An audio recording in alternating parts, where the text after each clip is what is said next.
Dinas Peternakan punya peran yang cukup signifikan di situ. Nah, untuk itu Dinas Peternakan punya program unggulan. Salah satu program unggulan namanya adalah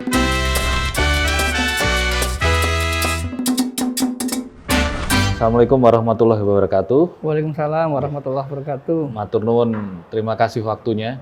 Kami dari Cak Bimo. Saya panggil Cak Iswayudi mawon ya. Nggih, Cak Yudi. Cak Yudi. Kami dari Cak Bimo. Jadi terima kasih waktunya bisa datang ditempatkan waktunya di Dinas Peternakan. Kebetulan kami dari Cak Bimo dalam rangka Hari Pangan ini sebentar lagi. Iya, betul. Makanya kami sambang-sambang main ke Peternakan. Terkait Dinas Peternakan ini kan masyarakat belum banyak ngerti ini, Cak Yudi, terkait apa sih tugasnya peternakan, ruang lingkupnya apa. Yang setahu saya itu peternakan cuma hanya ngurusi masalah jagal sapi kalau nggak salah gitu. Mungkin bisa dijelaskan, Cak Yudi, ruang lingkupnya di Dinas Peternakan ini nopo mawon? Baik, Cak Bimo. Dinas Peternakan itu punya fungsi yang sangat luar biasa. Salah satu fungsinya, nanti saya urut satu-satu. Yang pertama adalah menjamin terhadap kesehatan hewan. Kita tahu bahwa banyak penyakit yang berasal dari hewan. Nah, contohnya namanya penyakit zoonosis. Zoonosis ya? Salah satunya COVID ini kan dari hewan juga ya? Salah satunya yang paling bagus itu penyakit flu burung. Flu burung, ada penyakit antrak, ada penyakit rabies atau anjing gila. Itu adalah semua penyakit yang ada di hewan dan bisa nular ke manusia dan membuat orang meninggal. Harusnya penyakit itu kan nggak bisa langsung ke manusia kan sebenarnya, hanya penyakit hewan aja. Ada perantara dulu. Dulu penyakit itu di hewan, tapi kemudian dari hewan ini bisa nularkan ke manusia. Makanya disebut sebagai penyakit zoonosis. Zoonosis. Salah satu peran Dinas Peternakan di bidang kesehatan hewan adalah memastikan bahwa status kesehatan hewan yang ada di Jawa Timur itu aman.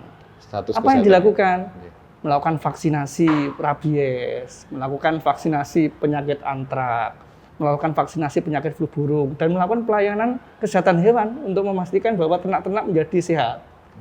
Itu salah satu fungsi Dinas Peternakan. Kemudian ada juga ruang lingkup yang kita tangani adalah kesehatan masyarakat veteriner. Kesehatan masyarakat veteriner itu maksudnya adalah kesehatan hewan yang berhubungan dengan kesehatan manusia. Contoh, di peternakan itu nanti kan akan menghasilkan produk.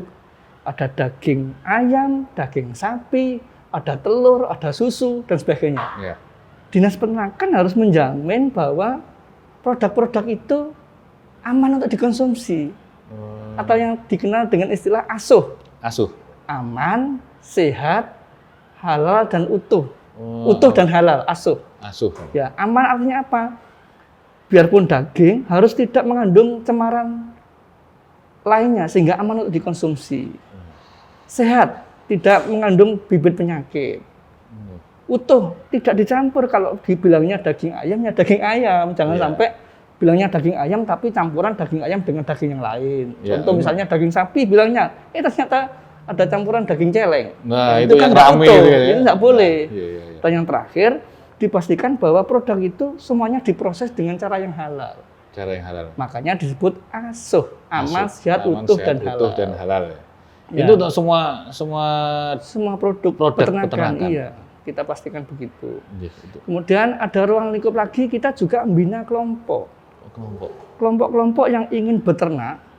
Kita ajari bagaimana caranya melaksanakan good farming practices, cara-cara beternak yang baik. Pendampingan jadi ya? Iya, pendampingan. Ada kelompok, kita bantu fasilitasi berupa peralatan atau ternak, dan bagaimana cara melakukannya. Kita konsep ke depan kan pengen peternakan itu menjadi peternakan skala usaha, skala bisnis.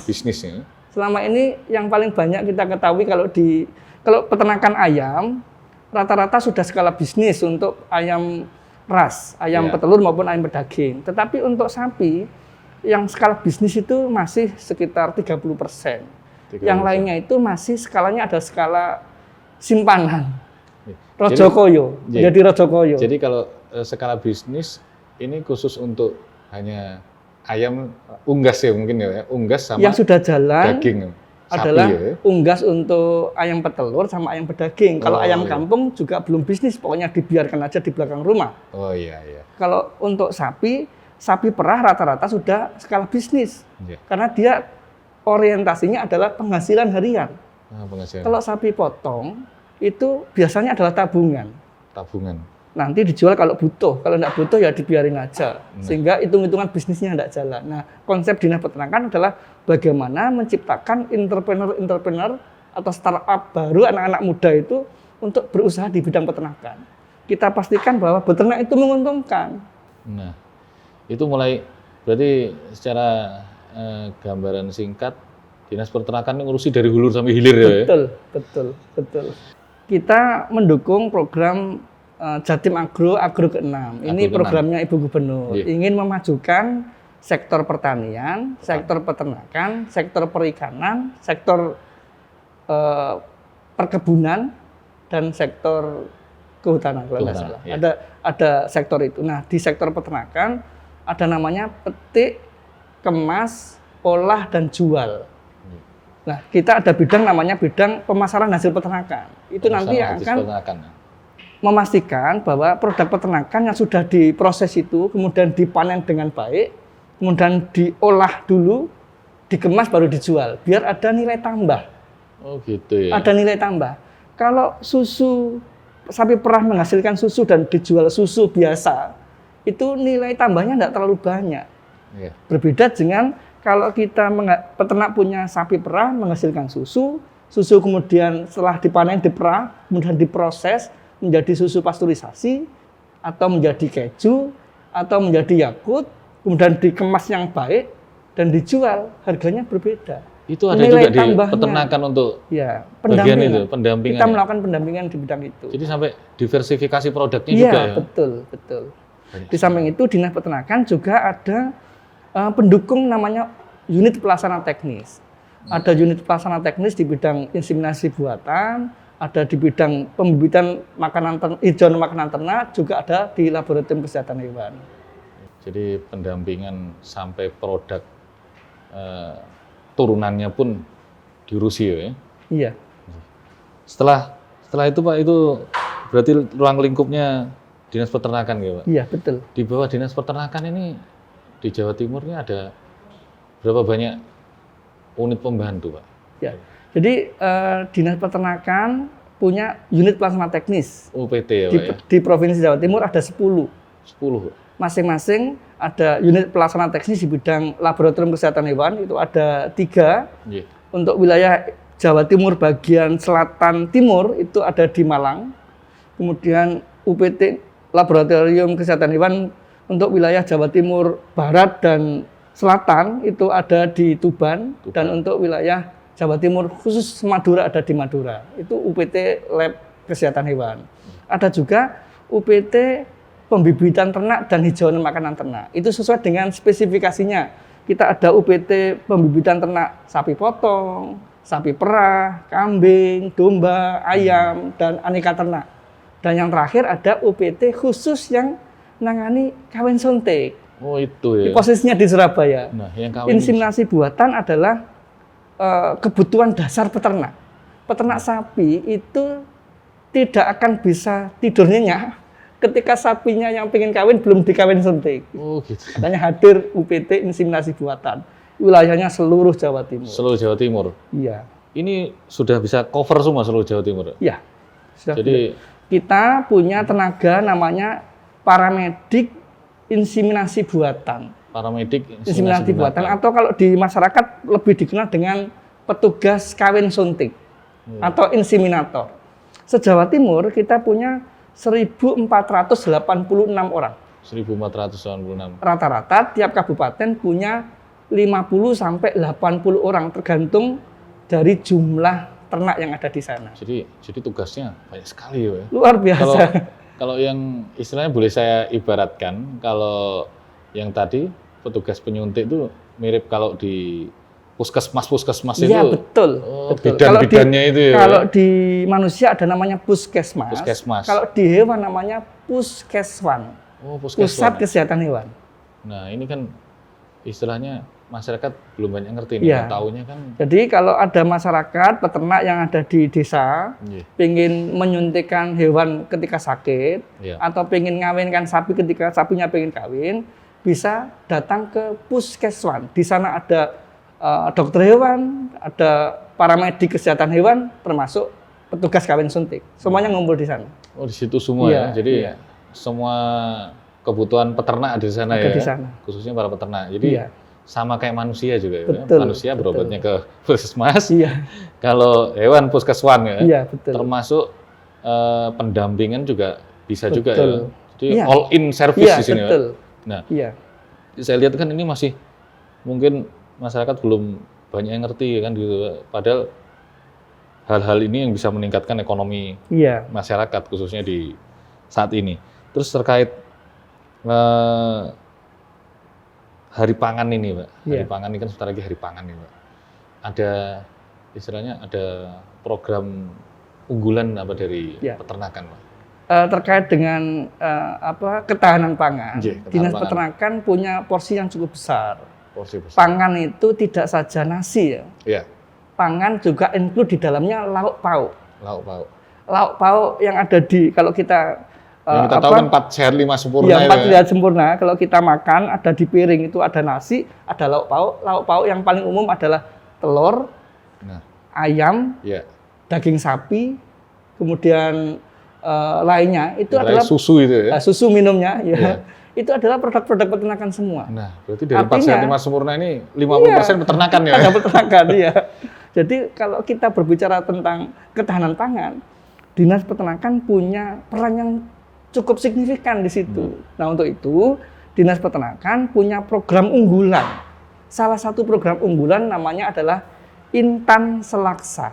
Intan Selaksa. Intan Selaksa itu singkatan dari inseminasi buatan 1 juta lebih anakan sapi. 1 juta lebih anakan sapi. Saya ceritakan ini kronologisnya ini. Ya, sejarahnya gimana sejarahnya, itu?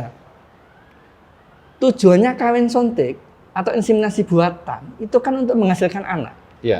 Jadi kami menargetkan dalam 1 tahun di Jawa Timur hasil kawin suntik itu harus ada lahir lebih dari 1 juta. 1 juta ya? 1 juta ekor, harus lebih dari 1 juta. Nah, kenapa ini terjadi?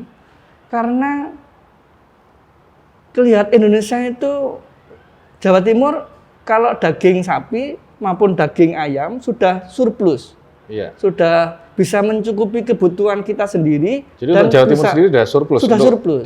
Untuk daging ayam, daging sapi, susu kita sudah surplus. Tetapi secara nasional susu masih defisit. Impor untuk kebutuhan susu nasional. Daging sapi masih defisit. Hanya daging ayam yang surplus secara nasional. Untuk itu Jawa Timur ingin berkontribusi lebih. Kalau sudah nyukupi untuk Jawa Timur, pengennya untuk nasional juga, sehingga kita punya tagline dari Jawa Timur untuk Indonesia. Dari Jawa Timur untuk Indonesia. Ya. Nah, di bidang perdagingan sapi, akhirnya kita pelajari kenapa sih kok masih defisit. Ternyata peningkatan pendapatan masyarakat itu berdampak langsung terhadap peningkatan konsumsi protein hewani berupa daging sapi. Jadi daging sapi ini istilahnya kan kebutuhan agak istilahnya agak mewah, ya. Apalagi sekarang lagi makanan stick-stick nih banyak nih jamur. Dulu ketika mahasiswa paling ayam telur cukup, tapi kalau sudah kerja pengennya stick. Artinya apa? Ketika pendapatan masyarakat meningkat, maka kebutuhan akan gaya hidup berubah. Termasuk di dalamnya adalah kebutuhan untuk mengkonsumsi daging sapi. Nah, rata-rata per kapita konsumsi daging sapi di Indonesia itu sudah mencapai sekarang 2,6 kilo per tahun. Dan itu naik terus dari tahun ke tahun. Sebagai contoh, tahun 2015 itu 2,2.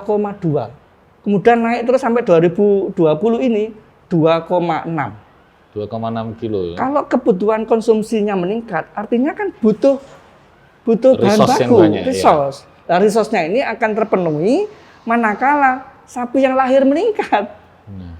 Nah, karena peningkatan kelahiran ini masih belum sebanding secara nasional belum sebanding dengan kebutuhan daging, akhirnya Indonesia impor daging. Nah, berarti salah satu cara untuk mengurangi Impor daging itu bagaimana caranya? Yang lahir harus banyak.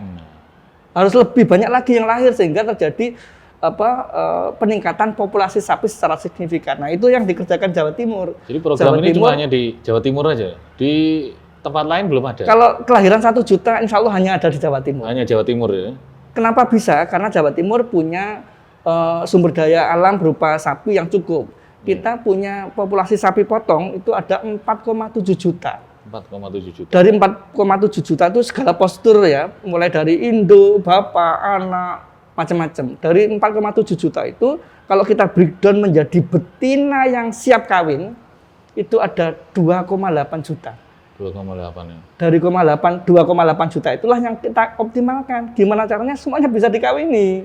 Makanya dengan 2,8 juta yang dikawini, kalau angka kebuntingan dari apa yang kita lakukan inseminasi itu 1,7, maka kita berharap ada kelahiran minimal 1.150.000 per tahun. Per tahun. Berapa lama sih Pak untuk proses? Sapi bunting ya, iya, sapi bunting itu kan manusia, lama? 9 bulan 10 hari. Sama, 9 bulan 10 hari? 9 bulan 10 hari. Jadi harus menunggu 9 bulan 10 hari? Iya, betul. Berarti yang diperbanyak sapi-sapi betina yang betul. disuntik ya? Konsep Intan Selaksa itu adalah dari 1,8 juta sapi betina siap kawin ini, kita optimalkan. Bagaimana caranya? Kita sosialisasi pada peternak. Setiap peternak yang punya sapi betina pengen kawin, silahkan panggil petugas gratis. Gratis ya? Gratis. Jadi itu kita mulai tahun 2017, 18, 19, 20. Cuma tahun 2020 ini ada sedikit koreksi sedikit. Ya. Bulan September, Oktober, November, peternak harus ada kontribusi karena yang selama ini kita support dari pemerintah berkurang karena dialihkan ke COVID. Itu berarti program itu udah jalan terus ya. Jadi masyarakat nggak usah, peternak nggak usah pusing nih. Punya sapi betina datengin aja, peternak saya mau kain suntik. Yang penting sapinya pengen kawin. Oh gitu ya. Jadi tujuan kawin suntik pada sapi kan pengennya lahir. Iya. Sapi dikawin bisa lahir manakala pada saat ngawin tuh birahi. Nah, mohon maaf bahasanya agak apa, ini ya.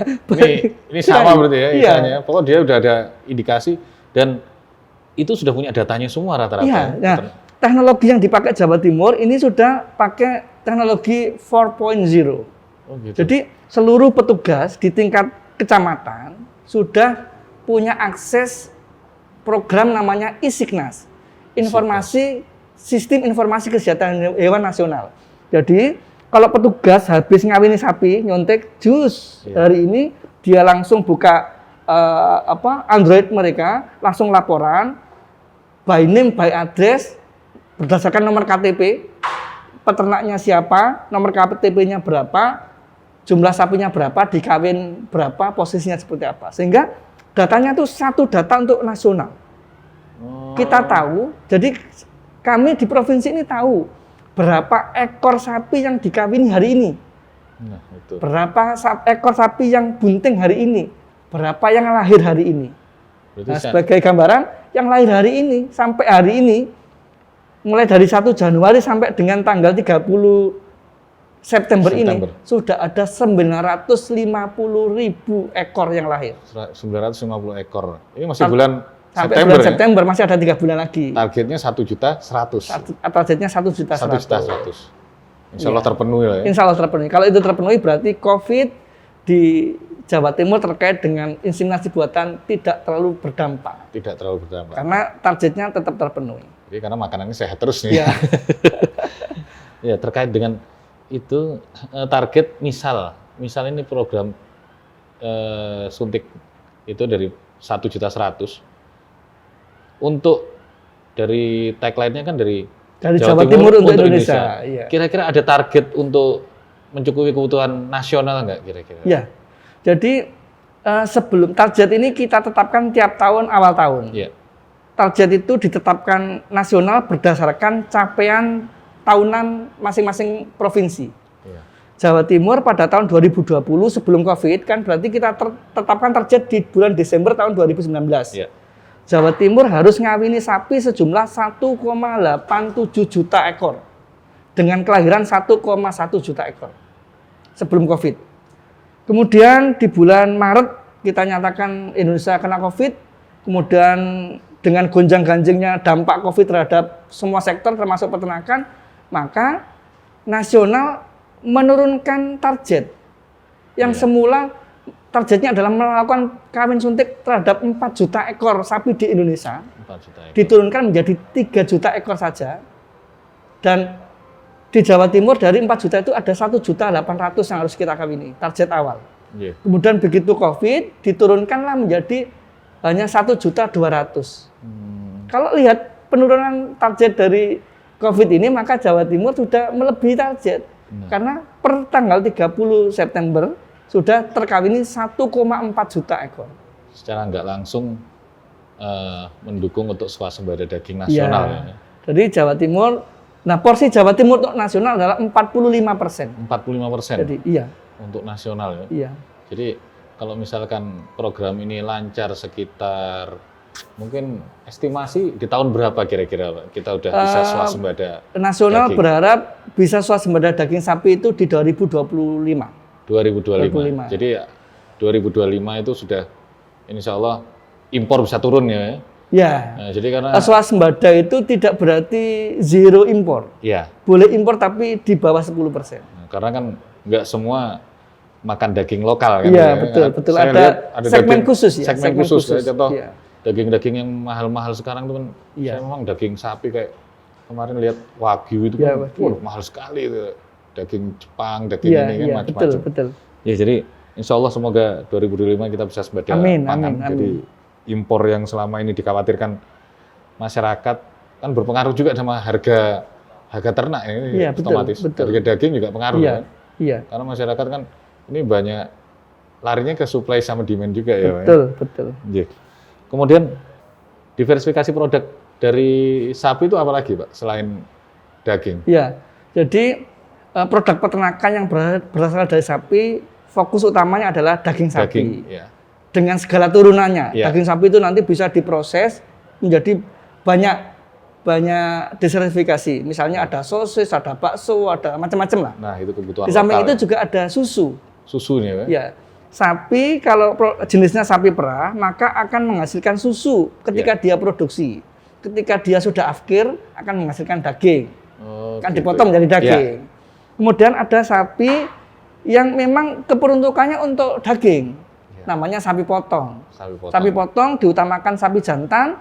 Sapi jantan umur 2 tahun siap potong. Berarti yang dipergunakan hanya sapi jantan, sapi betina dilindungi secara nggak langsung. Iya, karena itu pabriknya ya. Pabriknya. Sapi betina itu adalah pabrik. Jadi bahkan kita punya undang-undang namanya Undang-Undang Peternakan dan Kesehatan Hewan nomor 41 tahun 2014. Iya. Itu sebelumnya kita sudah ada Undang-Undang nomor 18 tahun 2019 yang diperbarui menjadi 41 2000. Larangannya apa aja di situ, Pak? Secara di situ ada larangannya ternak ruminansia betina produktif dilarang untuk dipotong. Dan itu ada ancamannya pidana. Iya. Pidana. Nah, artinya apa? Betina produktif itu umur berapa? Betina produktif adalah betina kalau sapi, dia maksimal beranak 4 kali. Kalau misalnya sapi baru beranak 4 kali, kalau 1 tahun sekali berarti kan 4 tahun. 4 tahun. Tapi biasanya sapi itu bukan setahun sekali, bisa 1 tahun setengah atau 2 tahun sekali, berarti kita patokannya umurnya sekitar 8 tahun lah. Kalau umur 4 tahun, 5 tahun ada sapi betina yang secara reproduksi produktif kemudian dibawa ke rumah potong hewan dan dipotong, maka yang memotong itu punya potensi untuk terjaring tindak pidana. Tindak pidana ya? Iya. Itu ada petugas yang khusus PPNS ya Pak ya? Iya betul. Nanti PPNS dari peternakan yang koordinasi dengan kita ya? Iya betul. Jadi secara umum aturannya larangan tentang ruminansia itu ya? Iya, ruminansia betina produktif tidak boleh dipotong. Jadi, bagaimana dengan sapi betina umurnya 3 tahun tapi enggak produktif ya? Enggak bunting-bunting, harus dipastikan oleh dokter hewan maksudnya, diperiksa apakah dia majir atau tidak.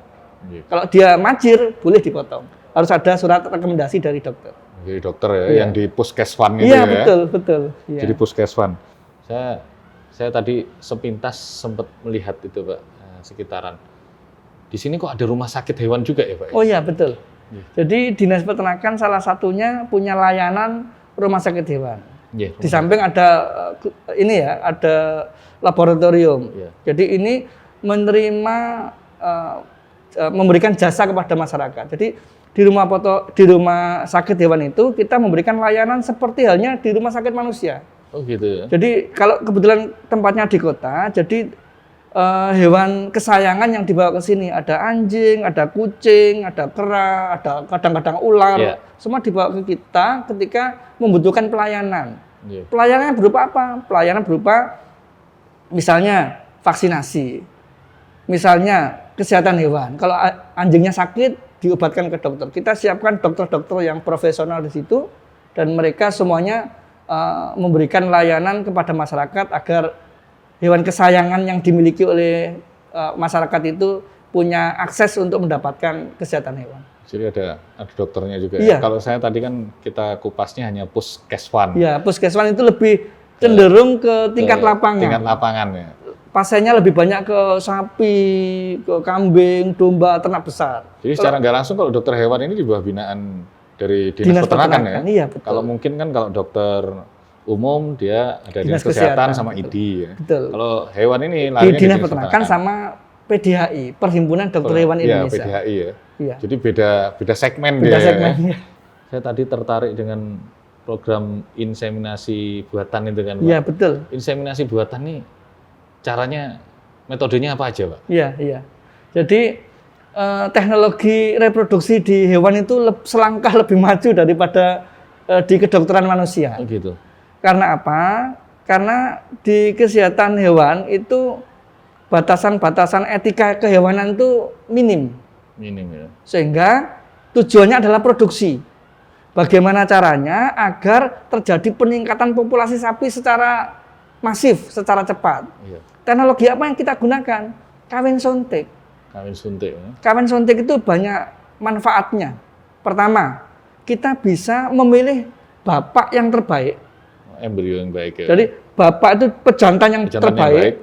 Sudah diseleksi dari sisi penyakitnya, dia bebas dari beberapa penyakit yang kita syaratkan. Kemudian kita lihat kalau sapi potong itu peningkatan berat badan hariannya kita pastikan. Kalau sapi perah produksi susunya kita pastikan. Nah, yang terbaik itu kemudian mohon maaf diambil spermanya. Iya. Spermanya ditampung, sekali ejakulasi nanti diencerkan untuk dibuat semen beku atau mani beku menjadi 300 sampai 400 buah. 400 buah ya. Jadi kalau kawin alam, satu sapi betina, sapi jantan satu. Iya. Satu hari paling dapat 1-2 ekor. 2 ekor. Kalau dengan teknologi semen beku, kawin suntik, jantan yang ejakulasi sekali itu bisa untuk ngawini 400 ekor betina. 400 ekor ya? Iya. Dan itu sudah anak-anaknya udah terpilih ya? Terpilih dari bapak yang terbaik. Iya. Nah, di samping ada teknologi kawin suntik tadi, kawin suntik itu spermanya diambil dari bapak yang terbaik, kemudian dimasukkan ke betina yang birahi. Iya. Betina yang birahi, kemudian pakai alat, pakai suntikan alat, kemudian dimasukkan sebagaimana kalau kawin alam. Iya.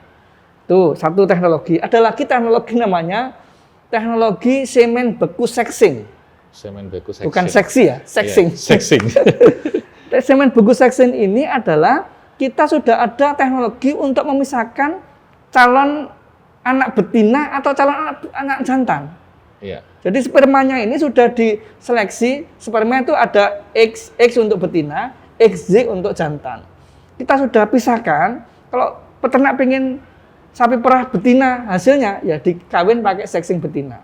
Kalau gitu. Sapi jantan, potong jantan, ya dikasih jantan. Jadi udah pilih gen ya, jenis kelamin. Jadi itu angka keberhasilan sudah bisa 70%.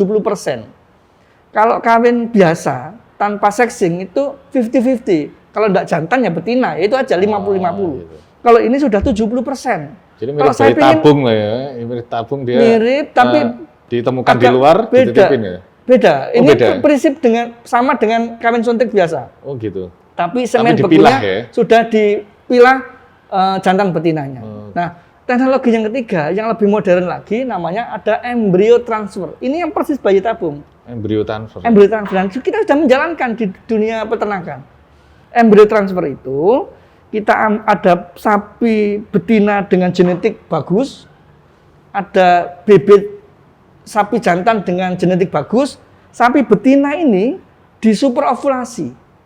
Normalnya sekali ovulasi 1 telur. Iya. Ini disuntik hormon, telurnya bisa keluar bisa 10 atau 15. Terus dikawini sapi jantan, semuanya dibuahi. Nah, telurnya nanti yang sudah dibuahi akan di-flushing, dipanen menjadi embrio. Nah, rata-rata embrio yang kita panen itu adalah umur 7 sampai 10 hari.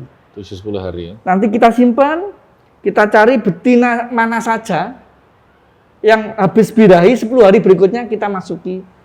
Oh, jadi udah istilahnya tinggal naruh aja Iya, tempatnya. tinggal naruh. Jadi betina berikutnya itu hanya titip saja. Nanti genetiknya sudah kayak bapak ibu aslinya. Jadi mirip ayam peteluri juga ya berarti. Ayam itu kan kalau nggak salah dia jadi telur, ditetaskan, dipanaskan, menetaskan jadi anak semua. Seperti itu juga modelnya. Betul. Jadi udah lebih canggih sekarang. Lebih canggih. Ini persis di bayi tabung manusia, tapi bayi tabung manusia kan masih langka, masih mahal. Iya. Kalau di bayi tabung di hewan itu biayanya sekitar 750.000. Banyak Pak yang kita tiap tahun sudah pilot project, tiap tahun kita melakukan embrio transfer di Jawa Timur itu antara 100 sampai 200 ekor. 200 ekor. Ini untuk pilot project, untuk pengenalan, biar masyarakat tahu bahwa ada teknologi baru, tidak hanya kawin suntik.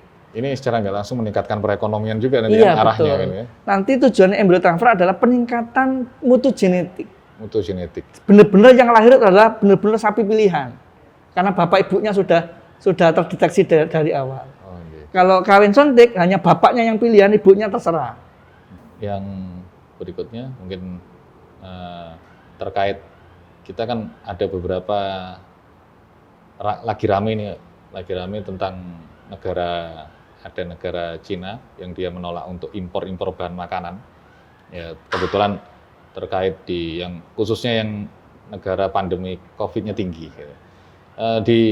Yang setelah saya baca sekilas kemarin itu negara Brasil udah di blacklist kan gitu kan untuk ekspor ke Cina.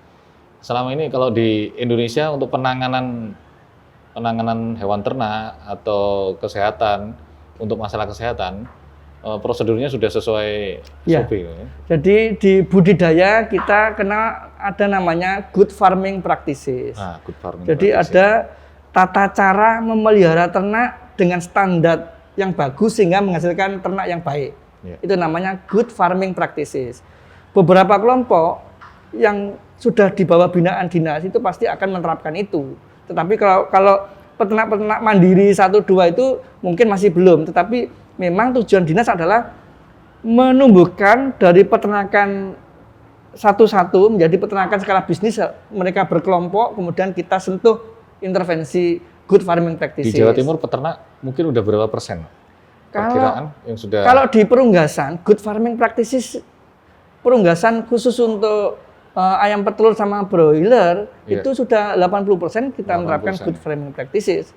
Tapi untuk peternakan ternak besar sapi itu biasanya yang skala usaha baru dia menerapkan good farming practices. Jadi jadi peternak udah nggak bingung lagi ya semuanya ada di peternakan untuk masalah informasi mulai hulu sampai ke hilir kan gitu ya. Termasuk Dinas Peternakan juga memfasilitasi seluruh petugas yang nantinya akan berhubungan dengan masyarakat. Petugas kita itu kan ribuan orang, totalnya dari seluruh lini itu ada 6.000 orang. 6.000 orang ini kan harus melakukan pelayanan dari rumah ke rumah, dari peternak ke peternak. Jangan sampai petugas kita itu terdampak COVID dari orang, atau justru kita yang menularkan ke orang. Nah, itu dia. Untuk itu, Dinas Peternakan memfasilitasi. Kita siapkan seluruh petugas, kita siapkan sarana desinfeksi, peralatan untuk melakukan pelayanan tiap hari harus desinfeksi. Termasuk kita siapkan masker, siapkan desinfektan, siapkan sprayer untuk petugas. Jadi petugasnya pakai SOP protokol kesehatan, betul. Agar pertama dia melindungi dirinya dari paparan orang lain atau melindungi orang lain dari dia memaparkan. Setelah tadi farming good farming kemudian petugas-petugas di lapangan dalam rangka menyambangi atau datang ke peternak-peternak itu? Iya. Jadi prosesnya apa sih protokol kesehatan itu? Betul. Sekarang ini kan di era pandemi, jadi kita benar-benar ingin menyelamatkan petugas kita. Gitu. Di samping menyelamatkan petugas, juga menyelamatkan masyarakat yang dikunjungi. Sehingga pemerintah Provinsi Jawa Timur mengalokasikan peralatan pendukung untuk sterilisasi peralatan dan biosafety petugas. Dalam bentuk apa? Petugas kita siapkan sprayer, kita siapkan desinfektan, kita siapkan masker, kita siapkan hand sanitizer. Inti untuk memastikan bahwa petugas yang melakukan pelayanan ke masyarakat, dia terlindungi dari paparan orang, atau sebaliknya, jangan sampai petugas karena tidak melakukan protokol kesehatan kemudian memaparkan ke orang lain. Nah, dengan intervensi ini maka diharapkan kami berkomitmen petugas kami tidak memiliki andil untuk menyebarkan. Justru petugas kami ini mengurangi potensi penyebaran walaupun dia tetap melakukan pelayanan kesehatan hewan. Ya, karena kan kita tahu bahwa pandemi COVID ini datangnya dari hewan ternak juga kan. Ya, kebetulan bukan hewan ternak sih, dari hewan lah. Kalau hewan ternak enggak, kita mengantisipasi hal-hal lain. Betul. Jadi peternak mungkin di sini nggak perlu khawatir juga masalah ini, apalagi dalam rangka pemotongan hewan-hewan ini kan Pak butuh pendampingan. Jadi kan betul. Yang setahu saya itu kalau Idul Adha aja itu Pak, lagi rame kan. Kalau sekarang kemarin kan nggak terlalu rame karena pandemi juga. Mungkin itu. Kemudian terakhir Pak, mungkin ada pesan-kesan atau buat masyarakat khususnya peternak dalam era pandemik ini, mungkin bisa disampaikan. Di era pandemik ini yang pertama pesan buat masyarakat peternak, baik peternak unggas, peternak sapi, peternak yang lain, nggak usah khawatir. Kalau butuh sesuatu, kalau misalnya dia peternak sapi, kalau sapinya pengen kawin atau pengen pelayanan kesehatan hewan, silahkan panggil petugas kami. Petugas kami sudah kita bekali protokol kesehatan untuk melakukan pelayanan, sehingga tidak usah khawatir akan tertular penyakit COVID dari petugas. Petugas tetap melakukan kegiatannya sebagaimana mestinya, itu yang pertama. Yang kedua, terkait dengan kecukupan produk peternakan, tidak usah khawatir. Telur, daging, susu di Jawa Timur tersedia dengan aman. Baik aman secara jumlah, kuantitas maupun kualitas. Produk-produk Jawa Timur sudah banyak diekspor keluar Jawa Timur, ke luar negeri, artinya itu menunjukkan bahwa produk kita memiliki standar yang bagus. Yang terakhir, buat petugas tetap lakukan layanan yang terbaik, kasih layanan kepada masyarakat yang terbaik agar Jawa Timur tetap jaya dan luar biasa, dan Jawa Timur untuk Indonesia. Jadi tagline Jawa Timur untuk Indonesia. Matur nuwun Cak Yudi atas waktunya. Kami dari Cak Bimo, terima kasih. Saya akhiri, wassalamualaikum warahmatullahi wabarakatuh. Waalaikumsalam warahmatullahi wabarakatuh.